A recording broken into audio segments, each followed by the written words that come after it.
Welcome to Diversity Conversations, where we engage in thought-provoking dialogue to identify leadership solutions to today's most challenging conflicts. Streamed live each week, Saturday 9:30 a.m. to 11 a.m. Hosted by Diversity, Equity, and Inclusion Strategist and CEOs Eric Ellis and Tommy Lewis.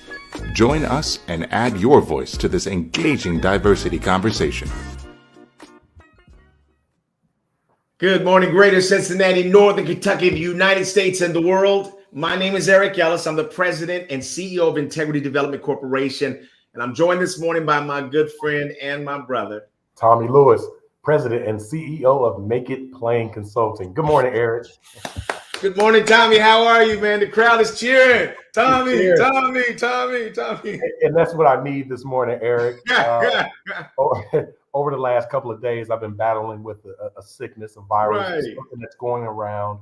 And I knew I was getting sick earlier. The last couple of days, I lost my voice, regaining that voice. And for you and I and others in this space that use our voice as not only our business, but our ability to connect with other people, it's sometimes frustrating. It can be angering. It can be humbling when we lose that strength of our voice. Mm-hmm. But I would say this, Eric, when I could not speak, I was listening more. And that's what I'm looking to do today. Listen to you. We have a phenomenal guest. Listen to our guest. But also I would like to invite our community to share this morning in the chat so that we can hear you. But that's how my week has been, battling a little bit of illness. But I always look forward to coming together for our conversations. Absolutely, Tommy. So glad that you pressed forward, and so that says a lot about how your week was. My week, I was in Louisville, Kentucky a lot this week, working with a client that was really under a bit of fire. And, and so really coaching the CEO around this, really looking at some of the attacks that they were getting, within the community, within their own organization, which parts of those are legitimate and things that you need to hear, learn from, grow and develop from, and then which ones of them might not necessarily tell the whole story. But it was quite a interesting, challenging week. It's always a balancing act for us because, many times if I don't feel that my client is trying to do the right thing, Tommy, I'm not really willing to sit down with them, man, when the community's coming for you. Yeah. You got to kind of get it together. So that was interesting. A lot of learning that went on there. And then we had a chance to prepare a public service announcement for the inclusion survey that we're going to be doing with the Urban League across Greater Cincinnati. And I'm really thankful for your counsel as you're helping with that as well. So I appreciate that. Yeah, I will also add, Eric, that I'm this past week working with a client as well, institution of higher learning in the state of Ohio. And unfortunately, the state of Ohio has adopted some legislation that was initiated nationally from the state of Florida. Mm-hmm. And this legislation is around basically anti-diversity, equity, and inclusion, accessibility, and belonging. Mm-hmm. So with our House Bill 83 in Ohio, it is really trying to put the shackles on any language, efforts, initiatives, and work around DEIA and B. Right. So working with this institution of higher learning in Ohio, they have been on this journey for a number of decades. And now, from its board of trustees to its administrative office throughout the institution, they're having to think about restructuring the work. In other words, how do they omit, if not delete, the words diversity, equity, inclusion, accessibility? And so this has unpacked a Pandora's box, right?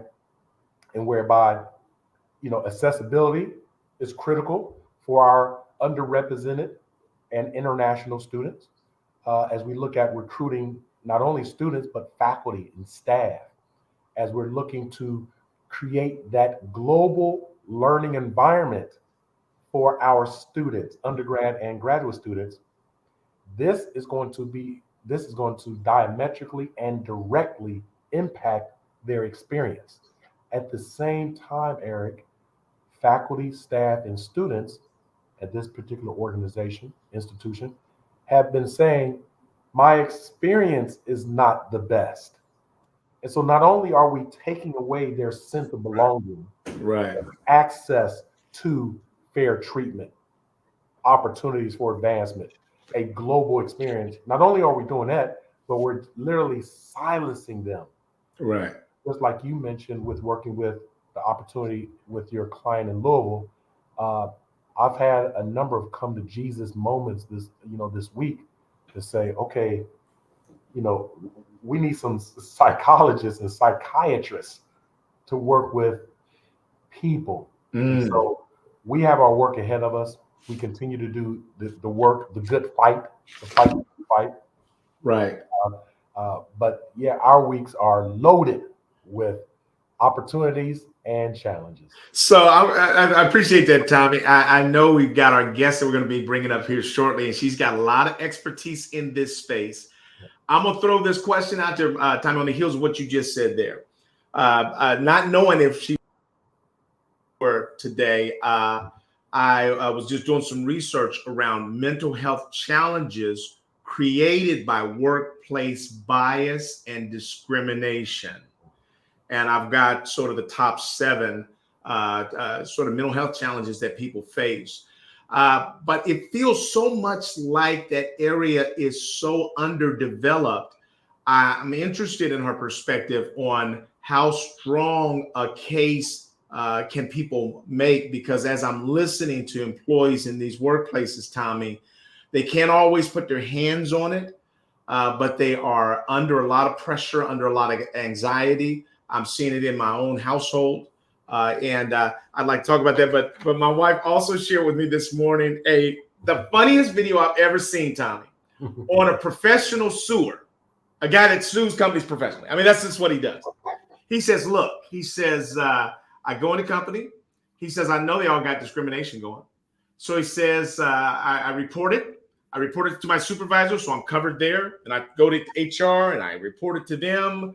He says, oftentimes when I'm in the break room, men are talking about all that they were doing with women the last weekend. Brothers just talking. He says, and I'll tell them, hey, I'm uncomfortable with that, guys. Why don't you stop?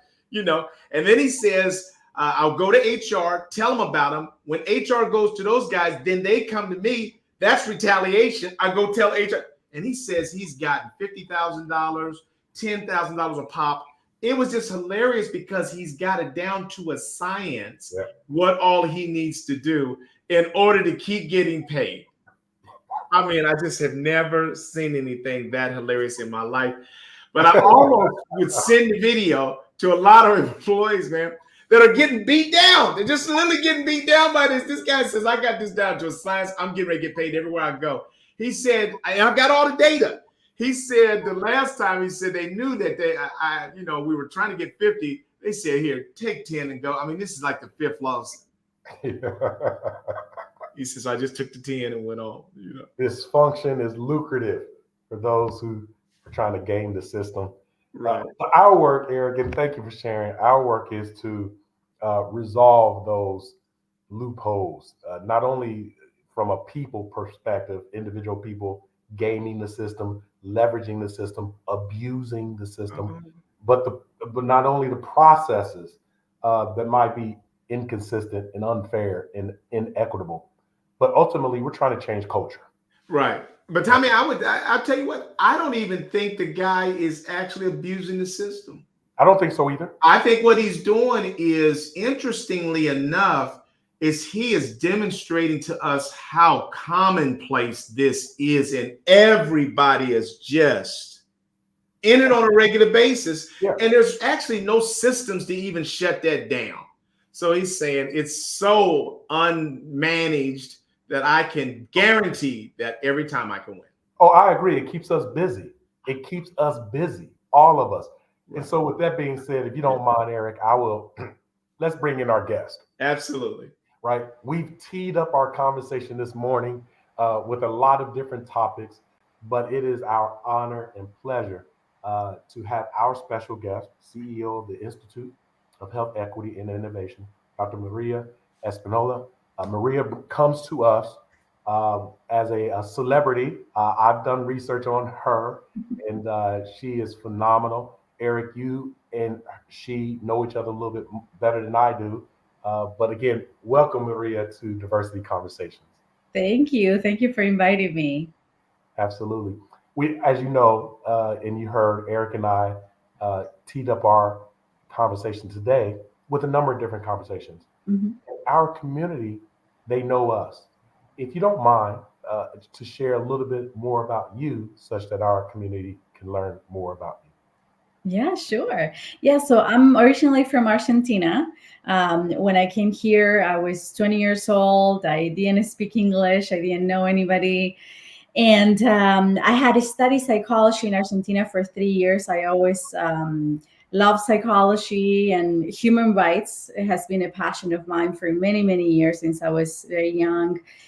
So when I came to the United States at the beginning, it was difficult. I couldn't go to school right away, but eventually I was able to go back to school and get my doctorate in clinical psychology.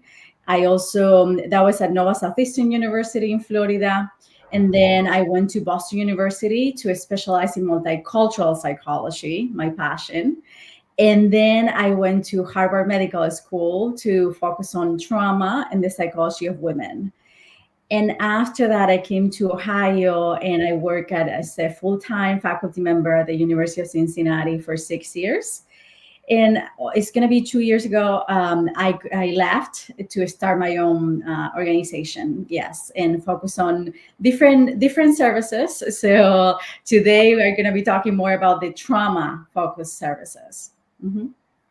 Oh, that's great. And then, if we can back up just for a moment, so in coming to the U.S. in Florida, um, not to rehash or re-traumatize you, but what were some of the difficulties that you faced as a younger person in this new culture who, in my mind, kind of, the United States has always been kind of split tongued. They say, welcome all, but do as we do. And if you don't, then you're not as welcome. And so I know that you may have, and other people I know have experienced that discomfort. Can you talk about some of those early challenges acclimating to the US culture? Yeah, it was extremely difficult. I mean, you have to learn everything. A lot of like basic things that people take for granted, like everybody should know. I didn't know, like what is GPA, like, or yeah, so like what is Thanksgiving, or like it's just like basic stuff. So in addition to having to like obviously learn English and everything else, like some basic parts of the culture were pretty hard. How people think of themselves and things of others, like how they relate to one another, even the space that they maintain from like one person to the other. Yes. Like I never heard before coming here, I never heard this idea of personalized space. That's not a thing. Like in other places. Like it was one of the strangest things I ever heard in my life. Like so it was there was one of the first friends I made here, and she mentioned it, like she was talking about someone. She was like, yeah, she was all in my personalized space. And I was like, what are you referring to exactly? What are you talking about?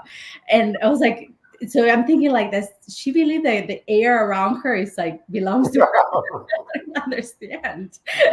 So and yeah, so but because in Argentina and many other places, like when you enter a room and you say hi to people, like you kiss. So there is no personalized space. Like that's no, it doesn't exist. So they're like funny things like that, or like very sad things, scary things. So there was a lot of emotions. It was a very difficult time. It was very hard to navigate the educational system, the legal system, the health system. Like everything just felt very overwhelming and impossible to overcome. Yeah. Mhm.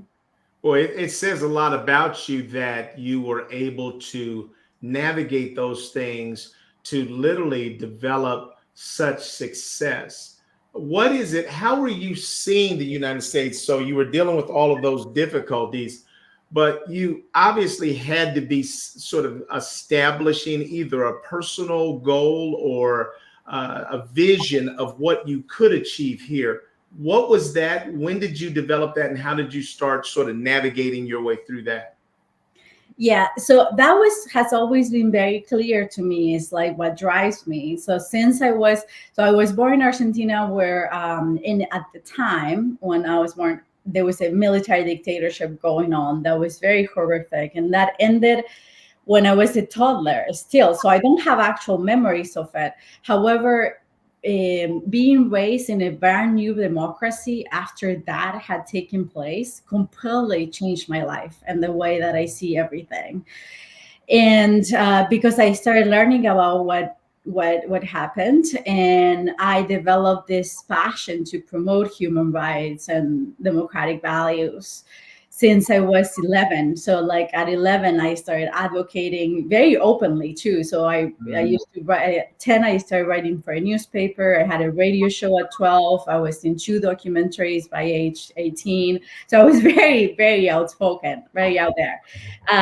So it's very much what drives me. So no matter what is going on in my life, I have that. So I know that that's what I need to do, and I need to be strong for that. So till there's this saying that quote that I really like, is like, that person, he who knows why can bear with almost any how. So I changed it to she. She who knows why can bear with almost anyhow. And that's me. Like that's what I remind people. I have used it with the people I work with too, because if you know why you're here, you are going to go through whatever you need to go through. Right. I'll ask you one more question, then Tommy, I'll kick it back to you. Before the show began, we talked about just some of the work that you do with trauma and the kinds of challenges that people are facing in general. But we also talked about asylum seekers. Yeah. And that's a term that has become newly trafficked in the United States in terms of the public. And the way it comes off today is it comes off as though it's literally the number one excuse that immigrants use to sort of come to the United States, and that it's not as much of that occurring as people are using it as an excuse. I think that's ignorance. We often do that in the country. We've been so privileged that we go around the world trying to export our values around the world and the way we see things. Talk about what that means to you, asylum seekers. What percentage of people that are trying to get to this country are in fact in situations that are desperate, where they actually do need an asylum. Yeah. So first, the immigration process is extremely difficult, extraordinarily difficult, even for someone who meets all the qualifications. So qualifying for asylum is very hard. And the vast majority of people do get denied for it, even if they do have the grounds for asylum. So seeking asylum first is legal.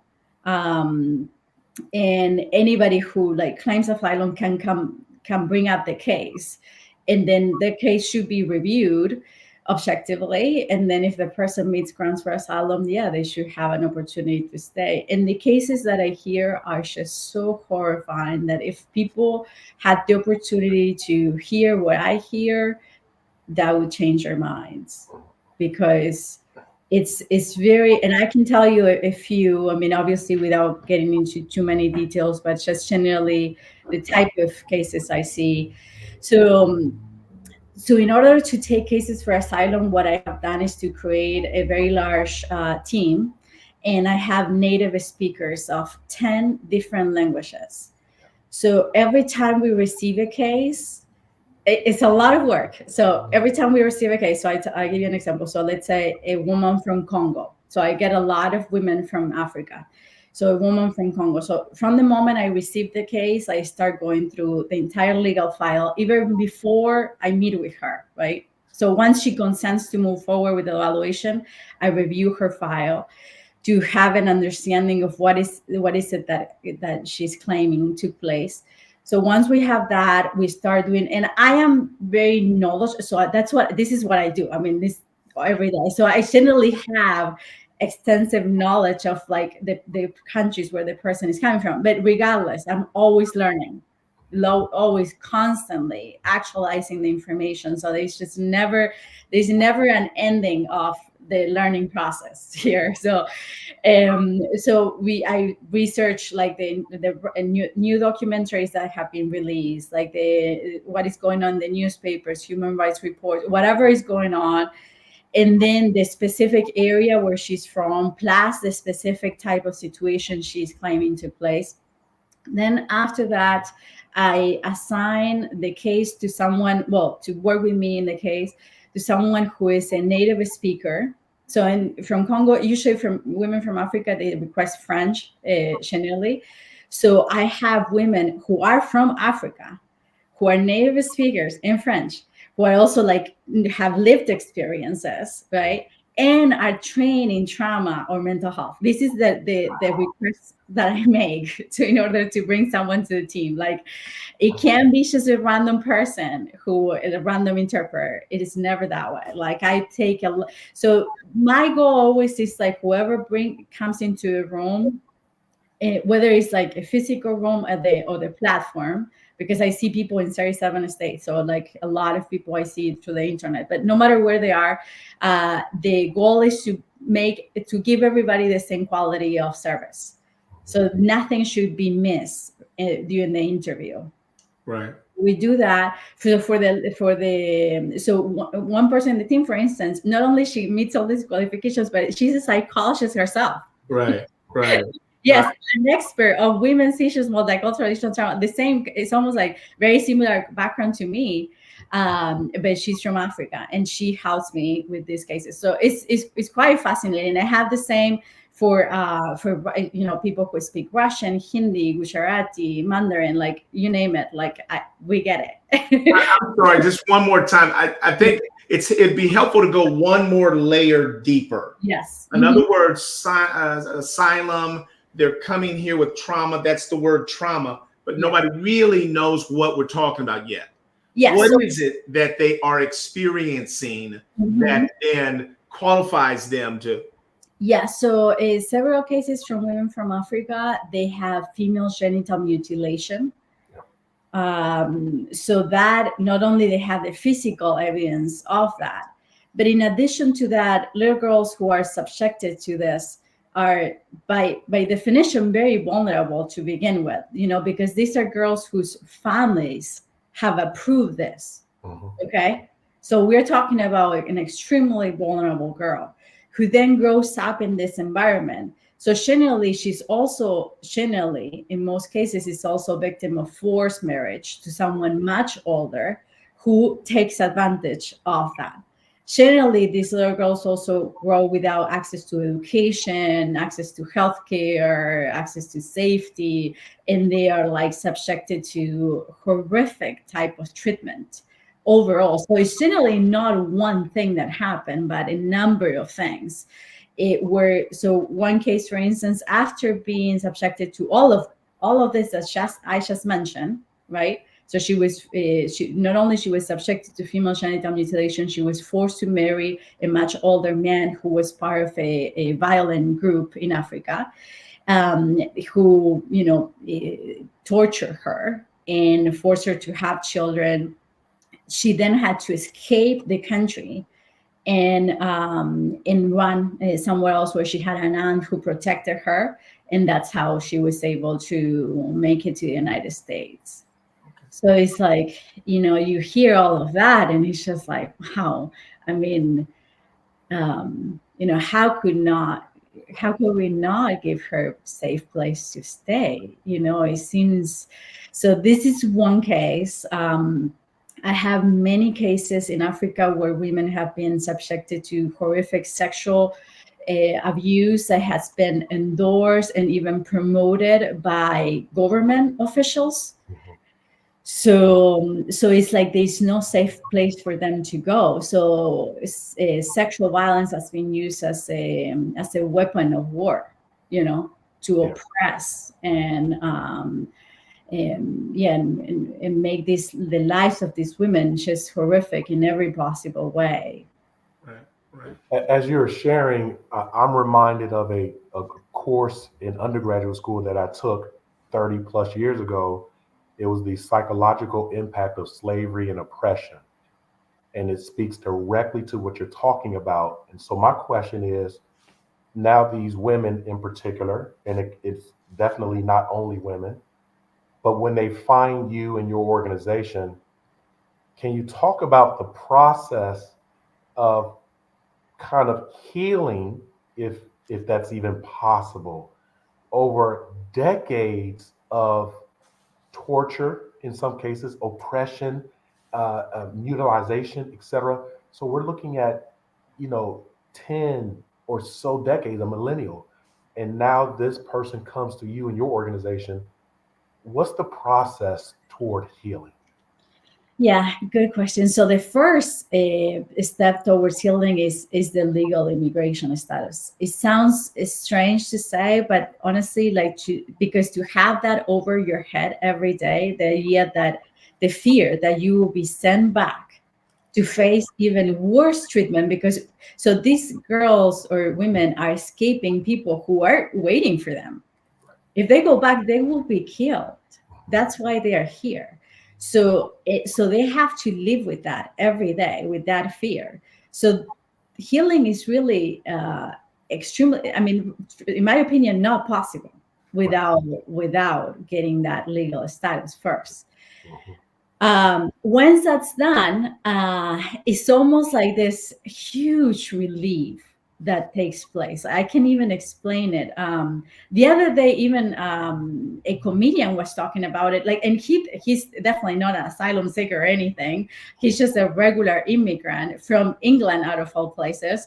But he was saying how difficult and how overwhelming the immigration process it was, and what a huge relief for him was to just get those papers. And it was strange to hear from him, because he said this is a very privileged person, extremely talented, with access to absolutely everything, and he still is talking about this, right? So imagine what it's like for the women I was referring to. I mean, it's just like this overwhelming sensation of happiness and peace finally. So that is a huge part of the process, and what happens after that is quite fascinating, because you would expect that someone who has gone through all of that will be forever damaged.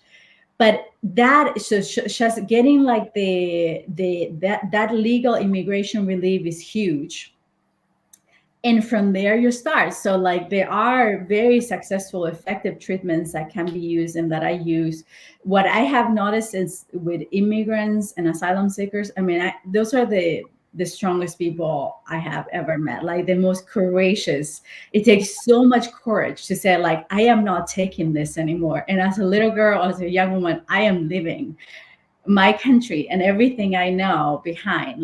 That's a lot. Yeah. So yeah, I can assure you that those women will be healed. Yeah. Go ahead, Eric. Let me ask you this. Is there any partnering that you're able to do with asylum seekers and young women in this country who are also dealing with trauma? Because I believe that there might be some mutual sort of mentoring that might even be able to happen because there's some things that people are coming here with, some resilience that I think people that are living in trauma here could benefit from. And then there's some knowing this culture and how to navigate it that could probably be beneficial there as well. Is that a part of any of the things that you all do? Yeah, so I do. Well, so in the process, when I evaluate a person, by the end, when I finish the evaluation, I give them resources and guidance to move forward. I cannot mix the evaluation with treatment. Right. So like I cannot provide treatment to the same people I evaluated, but I refer them to someone. And then I do mentor the young women in my team who are themselves asylum. So like they have obtained asylum, or they're immigrants or children of immigrants. Most of the people I work with who are in my team. Mm-hmm. How long does asylum last? And I'm going to ask you to answer a question that might feel cold after the warmth of all that you've said. But there are some countries that almost the whole population is being traumatized. What are your thoughts about how open should America be to all the asylum seekers in horrible countries? And what are your thoughts about that? Right. Yeah. So, yeah, I mean, there is a maximum amount of people they're allowed to receive, I believe. I'm not, so personally, that's a really difficult question to answer. There are a lot of things that the US can do to improve or at least not make a situation worse. So the US has been involved in a lot of, and I don't want to get too far into this topic, but the US had involvement in a lot of situations that happen around the world that ended in what we are seeing right now. So, absolutely. And we don't want to make the investment in making situations better in those countries.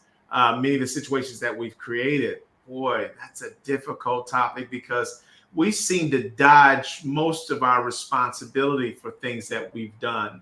If we simply look at 9/11, which is, hey, we all, hated 9/11, but what we did after 9/11 over in Afghanistan and then Iraq, I mean, we probably killed 300,000 or 400,000 people. Yes. And then just said, oops, my bad, I'm sorry. But that creates terrorists. That's the name we give to people that are now after you. But it also creates a lot of trauma in young people's lives. So, yes, could you imagine like another country invading your neighborhood and starting killing people, destroying your house? Like, you lose your ability to make a living. You live with trauma. Your children live with trauma. You lose family members because of it. That is what the US did in many places all around the country for too many years. So yeah, I mean those actions have consequences, and we're seeing that now with a lot of people seeking refuge. And from my experience, I have been blessed to have traveled the world, and oftentimes what I've experienced throughout the world is very different than what is communicated through media or print or even in education in the United States. Mm-hmm. The world is much bigger than the United States. However, those in the United States, for the most part, they only look at the world through the American US lens. Yeah. And so if you could talk about, and when we talk about immigration or refugee services, trauma and healing, how does the American lens of gender bias and racial or ethnic bias play into the acceptance of trauma, of immigration, etc.? Because I'm a bit confused when there's some negative comments or narratives around particular groups of people, mostly Right. people of color, versus some other countries. I'm like, they're immigrants as well. There's trauma, etc. And so I scratch my head like, Right. what's going on? Can you talk through that a little bit? Yes. I think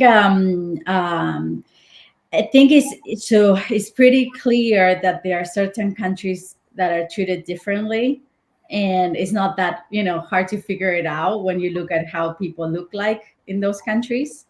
So and so the same biases that exist in the educational system here, in the criminal justice system here, where like the darker your skin is, the worse your situation will be. It can be predicted in that way because it has been going on for so long.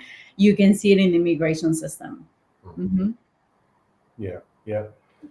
And your business, your services, your gift to humanity from me, your gift to humanity.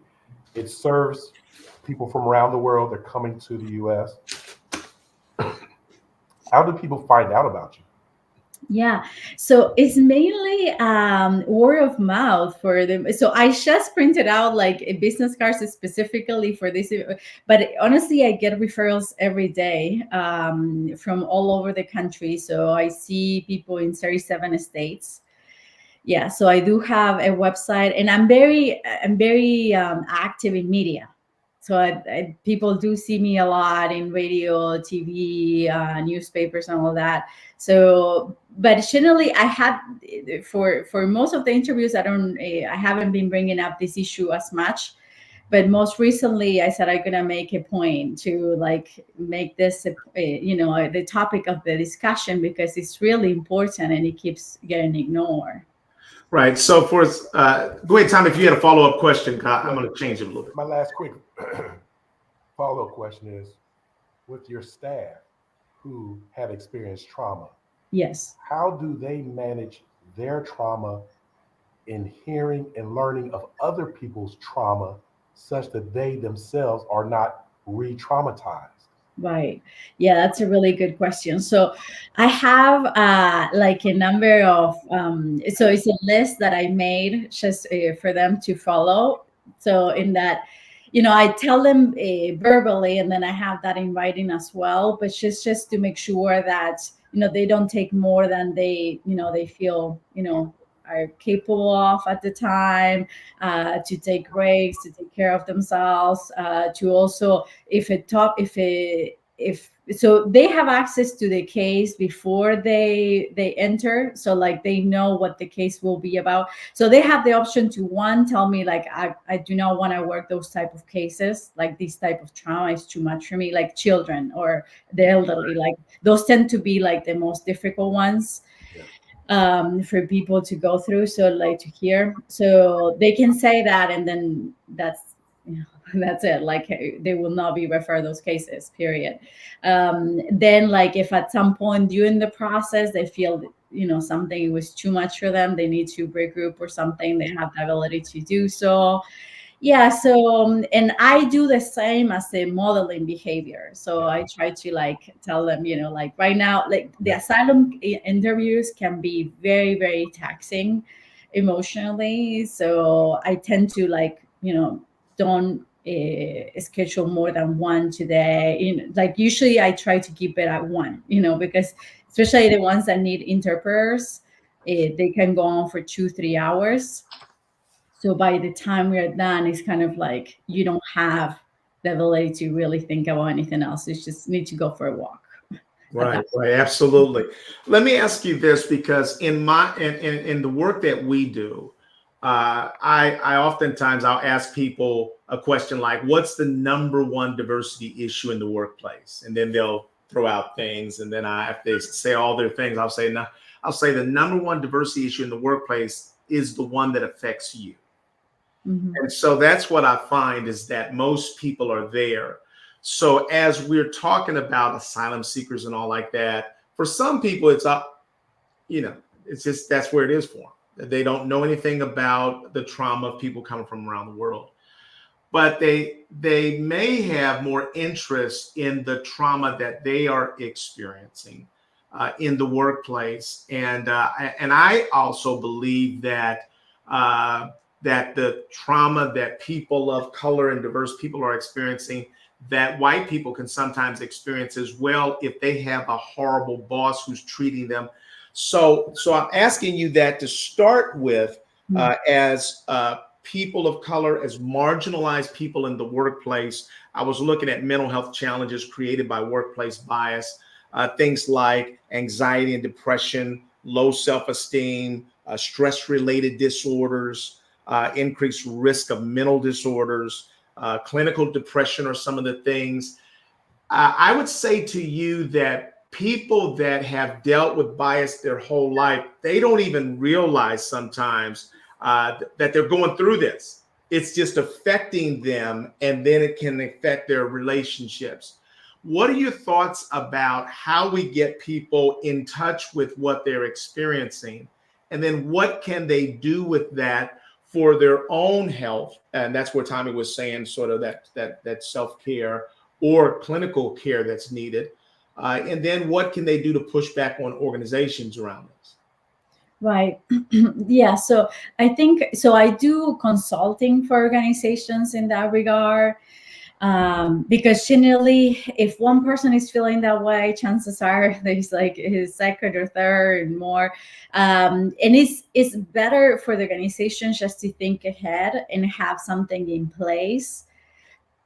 So regulations in place that allow for people to have a better experience overall, because if people are not doing well in terms of stress and mental health, that is going to decrease their productivity. That's going to lead them to leave the organization eventually. Some people become they start expressing their discontent on a regular basis, which can affect the others around them. So it is good practice generally to have this beforehand taken care of, like how is the organization built and how is it functioning.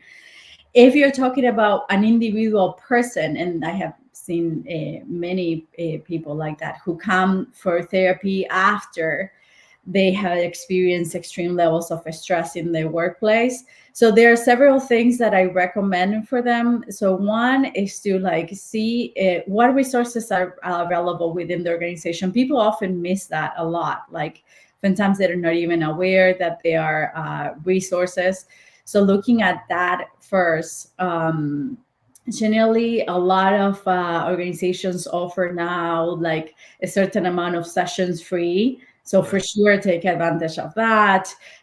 There are groups within the organization that might provide some certain support or can advocate with them. They can bring up this issue to the group, and then as a group, they advocate together. So whatever you're trying to do is generally a good idea to go with someone else. So that, I think that has to do also with the U.S. culture. The U.S. culture is the most individualistic culture.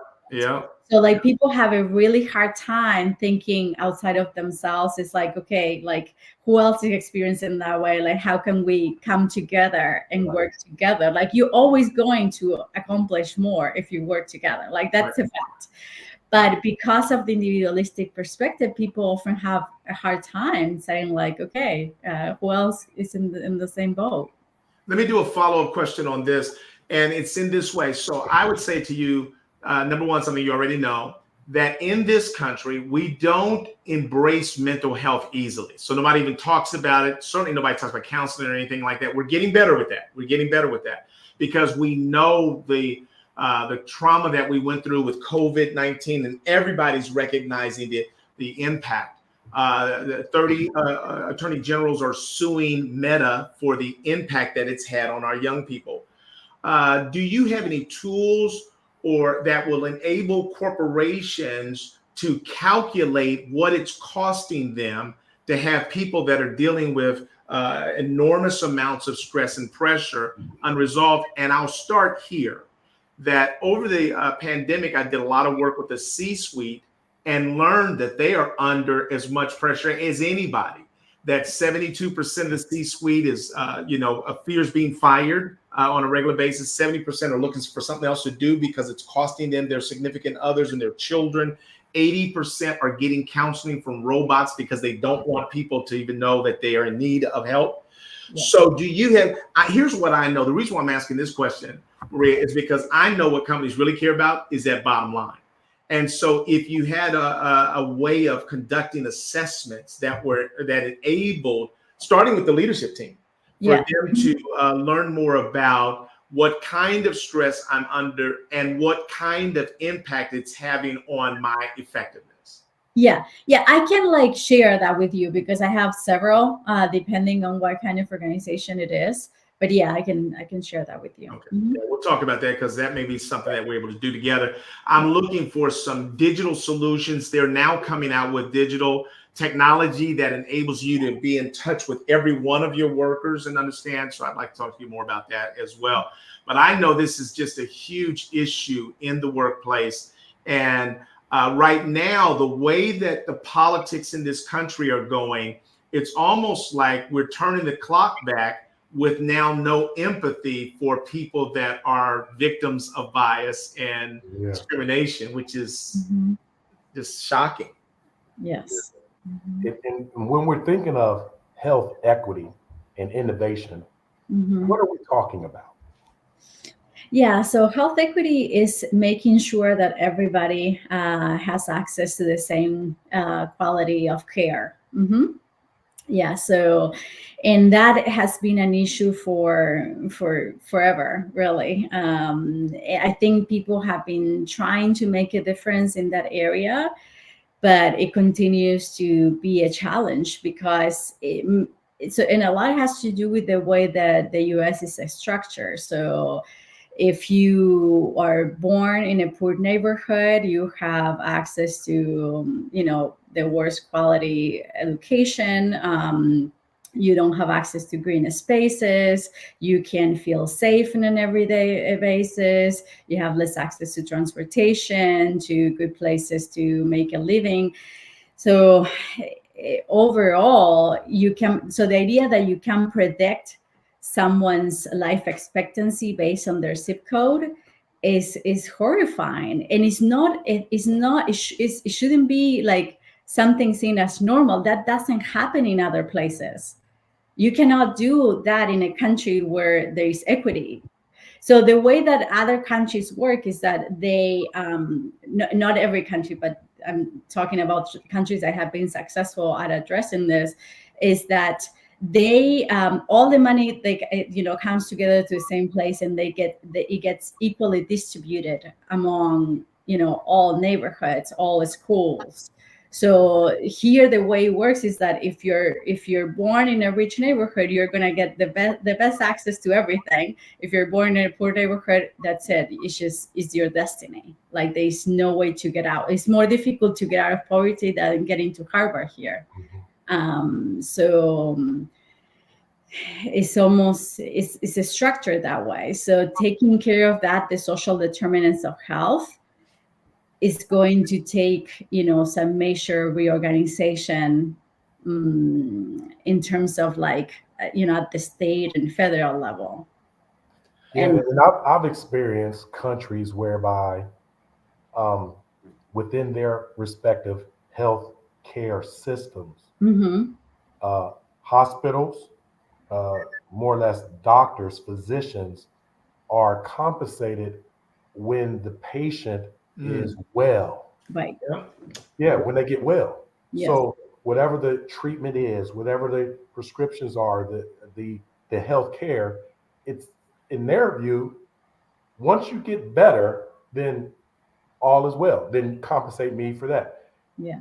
I've realized over the years, and I may not have been paying attention to this, that in this country, and I'm sharing this not to belittle the United States of America.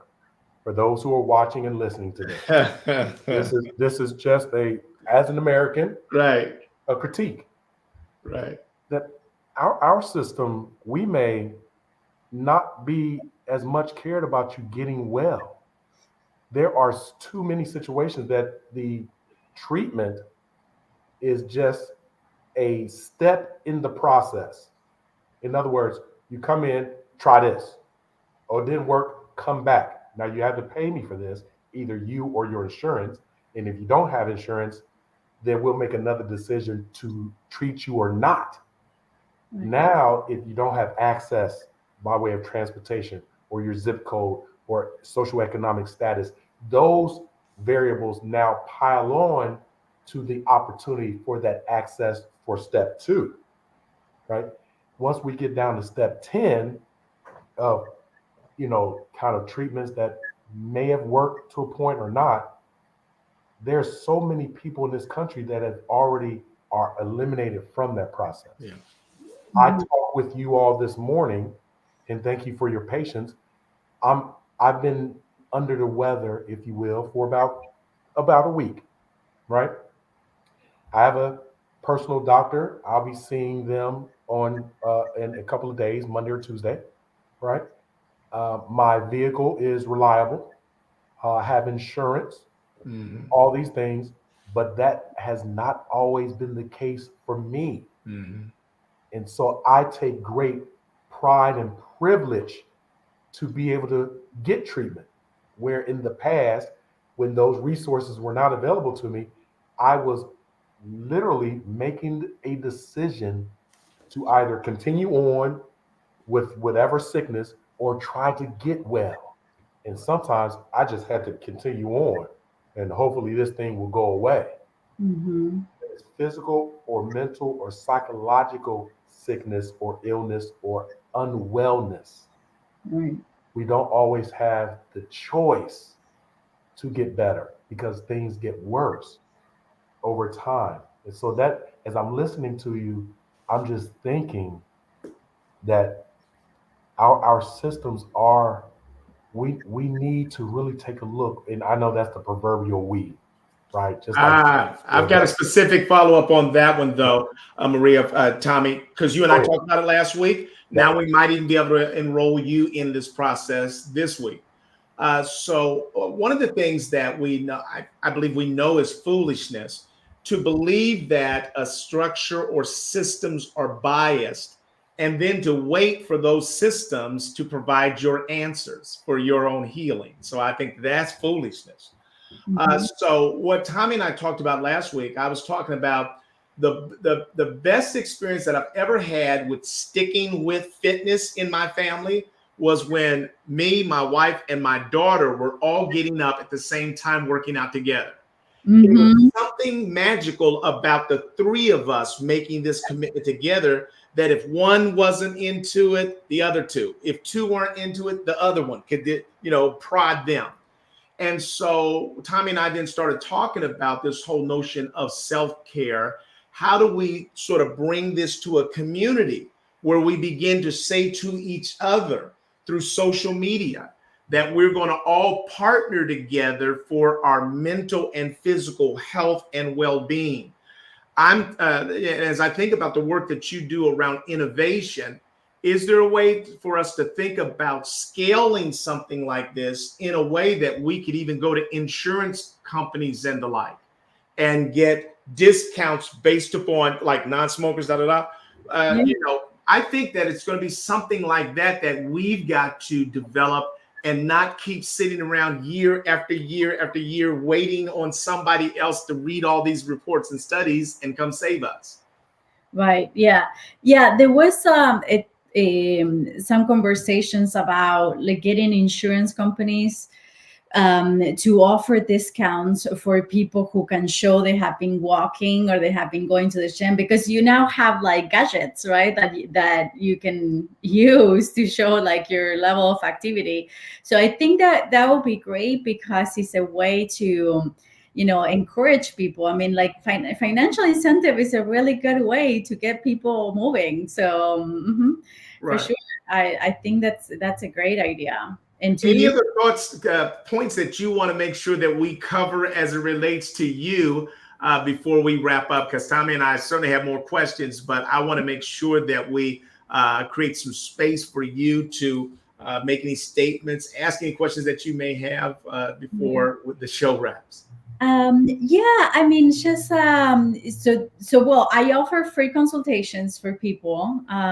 So and besides so I spoke about psychological evaluations for immigration proceedings.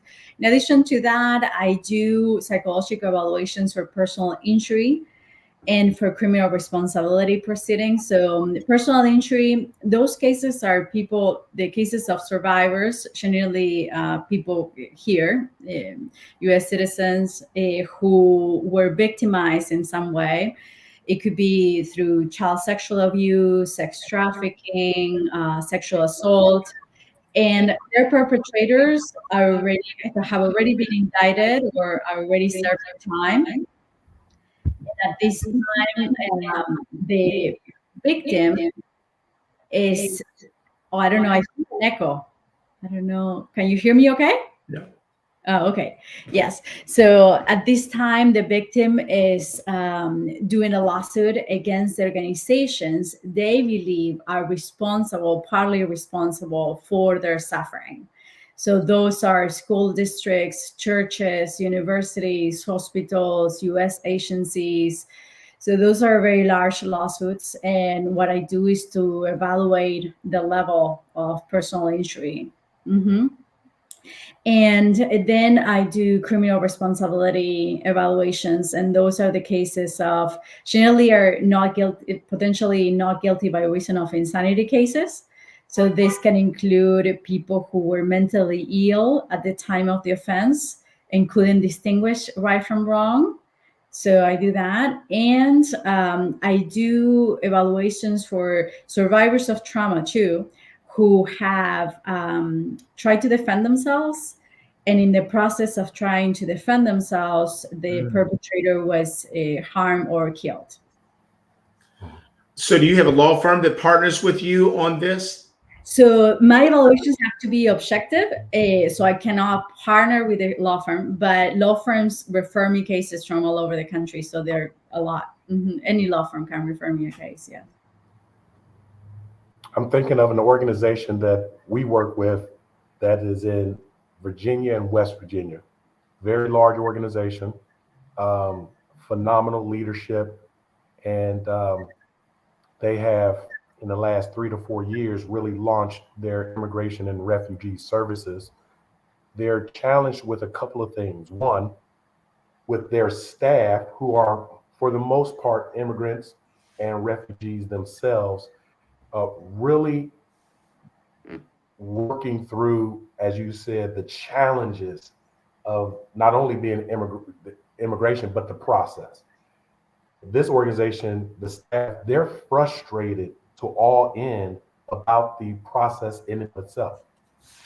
Secondly, I think another opportunity, still with the same organization, is that there are more people needing the services than they have capacity for. And so I could foresee connecting you with the organization, nurturing a relationship. Again, very strong, reputable organization throughout Virginia and West Virginia. And I'm just thinking, I know there's a need here. And that the Virginia goes all the way up to the District of Columbia. So they do work, obviously, with the United States government in this space. But I just want that as I'm thinking around connecting you with other opportunities to provide your service. Yeah, Right. wonderful. Let me ask you this question, because it is the question that companies have to face. And so I was in this meeting this last week, and I was talking, to the community, and I was saying that companies oftentimes have a bit of a challenge between being transparent around some of the problems in their culture, and then some of that being able to ultimately be discoverable in court and used against them. And so as you look at companies, it's almost like if you break it, you own it. If you look at companies who want to do the right things and they'd like to bring in an organization to help their employees, navigate the stress that they're up under. Some of that stress is related to the workplace, is related to bad bosses. And so some companies may not want to do this because they expose themselves to liability across the organization. What advice do you have for a CEO or leaders as they try to, I know the simple answer is do the right thing, but if this is going to cost me, that sounds nice publicly, but it may not be the choice that I want to make. What are your thoughts about that? Can you expand more on that? So I've got, I've got a workforce that I want to have access to mental health care. Yes. To sort of manage the stress that they're under, anxiety, depression. So you want to bring in a service to help, the staff have somebody to talk to. But as you know, people begin to share that, they also begin to talk to each other. And before they know it, they recognize that, hey, there's a bunch of us that feel this way. And a lot of this is due to the company. Maybe we should then take a class action against the company. So companies, they fear that, that if I provide a service, that might create a dialogue that ultimately leads to an action that may harm us. So then they're trying to make a decision on, do I do the right thing and help my employees in this way? But if that opens me up to, litigation or other actions, that's certainly been the case around diversity, that a lot of companies don't want to do cultural audits. They don't want to do those kind of things, because if they're in possession of that data can be used, sometimes can be discoverable in court and used against them. Yeah, I haven't dealt with those cases. I feel like generally it is, so if the possibility of harming the people who are working for you is there, you should take the steps and I agree. engage in prevention, because so I think like if the harm is severe over time, like they are going to be sued. But like if they took steps immediately, and they is like so the idea is like making sure that you're able to recognize what's going on, and after you recognize it, you take a step to address it immediately, right? So but I don't think, like, I haven't, so the cases that I deal with are not related to that. Yeah. Right. Well, that's been very helpful. This has been a wonderful conversation. We're going to have you back. We just began to scratch the surface on so many of the wonderful things and the wonderful work that you're doing. Maria, if you have a final word, and then Tommy, if you can lead us out.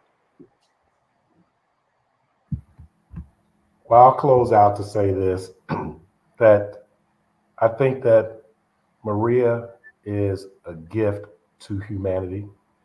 This world is better off because of you, your team, and the services that you provide. And so when we think of diversity conversations, it's not the typical topics. It's really the work to make us all better, to ensure that we are looking at the differences and commonalities, combining that with some equity, in this case, health equity, and being innovative in our thought in services and products to be inclusive, such that we all can live the life that we desire, free of bondage, free of oppression, and if possible, free of detrimental trauma. And so we would like to thank Dr. Maria Espinola, CEO of the Institute for Health Equity and Innovation. And if you would, please join us again next week, same time, same channel, on Diversity Conversations. Thank you. Thank you. Last thing, I'm sorry, Tommy, how do they reach you? You said, yes, they do need to know that. Yeah, so it's drmariaespinola.com. There you'll find like a link to a schedule a free consultation, and my phone number and everything else. Yes, thank you. Yes. With that, we'll see you all next week. Take care. Thank you very much. Bye.